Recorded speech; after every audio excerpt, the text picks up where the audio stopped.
अस्सलाम वालेकुम दोस्तों, कैसे हो आप सब। अगर आप मुहिब्बे वतन पाकिस्तानी हैं तो आज की वीडियो को देखने के बाद आपको अपने पाकिस्तानी होने पर फख्र महसूस होगा। ये कहानी है कि ऐसे पाकिस्तानी की जिसने अपनी जिंदगी पाकिस्तान पर निसार कर दी। हुआ कुछ यूं कि ब्रैडफोर्ड यूनिवर्सिटी का शुमार बर्तानिया की मशहूर यूनिवर्सिटियों में होता है। ये दुनिया की 50 बड़ी और बर्तानिया की टॉप 10 अच्छी यूनिवर्सिटियों में शुमार होती है। 2005 में यूनिवर्सिटी को चांसलर की जरूरत थी।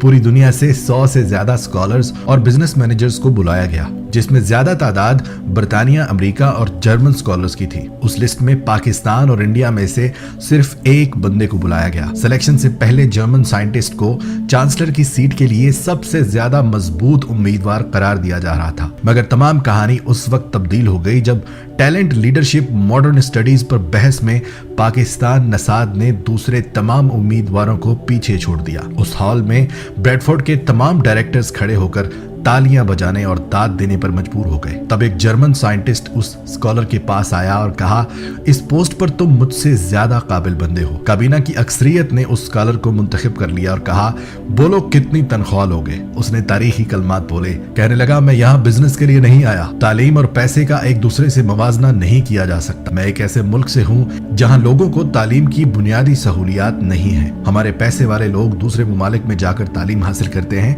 जबकि गरीब लोग अपने दिल में हसरत लेकर इस दुनिया से चले जाते हैं। यही वो वजह है कि जिसकी वजह से गरीब और अमीर का फर्क दिन ब दिन ज्यादा होता जा रहा है। मेरी जिंदगी की ख्वाहिश है कि मेरे वो लोग जो दूसरे ममालिक में नहीं जा सकते वो अपने मुल्क में ही रहकर अच्छी तालीम हासिल कर लें और ब्रैडफोर्ड जैसी अच्छी यूनिवर्सिटी की डिग्री हासिल कर सकें। इसलिए मैं ब्रैडफोर्ड यूनिवर्सिटी एक ही शर्त पर ज्वाइन करूंगा, अगर आप मुझे मेरे मुल्क के लिए ये सहूलत दे दें। काबीना के तमाम अरकान इस बात पर हैरान रह गए। काबीना की अक्सरियत इस फैसले के खिलाफ थी और कहने लगे, ऐसा मुमकिन नहीं कि हम पाकिस्तान में अपनी डिग्री मुतारफ करवा दें। वो पाकिस्तानी स्कॉलर बोला, फिर आप पाकिस्तान का बंदा ब्रैडफोर्ड का चांसलर क्यों लगा रहे हो। बात यहाँ आकर रुक गई और वो स्कॉलर उठकर चला गया। बाद में क्रिस टेलर ने अपनी काबीना को कहा, इस बंदे को ऐसे मत जाने दो, इसमें कुछ कर दिखाने की सलाहियत मौजूद है। जो बंदा अपने मुल्क का वफादार हो और कुछ करने का अज़्म हो, वो काम भी अच्छा करता है और पैसे का लालच भी नहीं करता। आप इसकी बात मान लें। काबीना ने उस स्कॉलर को वापस बुलाया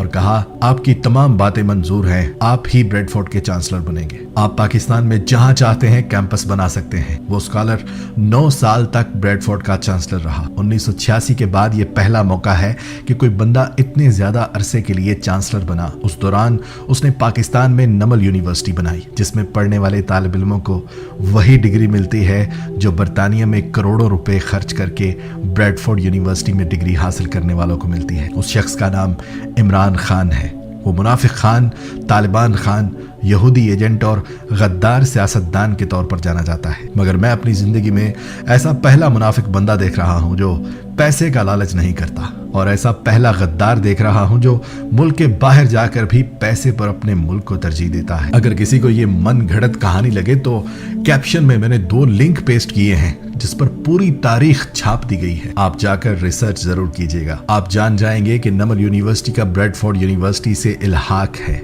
यानी इसका मतलब ये है कि पाकिस्तान में रहते हुए बच्चों को बरतानवी टॉप क्लास यूनिवर्सिटी की डिग्री दी जाती है। और ये सब मुमकिन हुआ उस एक शख्स इमरान खान की वजह से। नहीं, तालिबान खान, यहूदी एजेंट और गद्दार सियासतदान की वजह से। उम्मीद है कि जो ज़हनी गुलाम नहीं है, जो मुनाफिकत नहीं करते, उन्हें ये वीडियो देखकर बहुत खुशी हुई होगी। उन्हीं से गुजारिश है कि अपने दोस्तों के साथ भी इसको शेयर कीजिएगा, ताकि पाकिस्तानी ये जान जाएं कि उनकी आने वाली नस्लों के लिए भी इमरान खान ने क्या क्या किया है। अगर आपने अब तक चैनल को सब्सक्राइब नहीं किया हुआ तो प्लीज चैनल को सब्सक्राइब कर लें और बेल आइकन को भी प्रेस कर दें। फिर आऊंगा किसी ऐसी वीडियो के साथ, तब तक के लिए अपना ख्याल रखिएगा। अल्लाह हाफिज। पाकिस्तान जिंदा।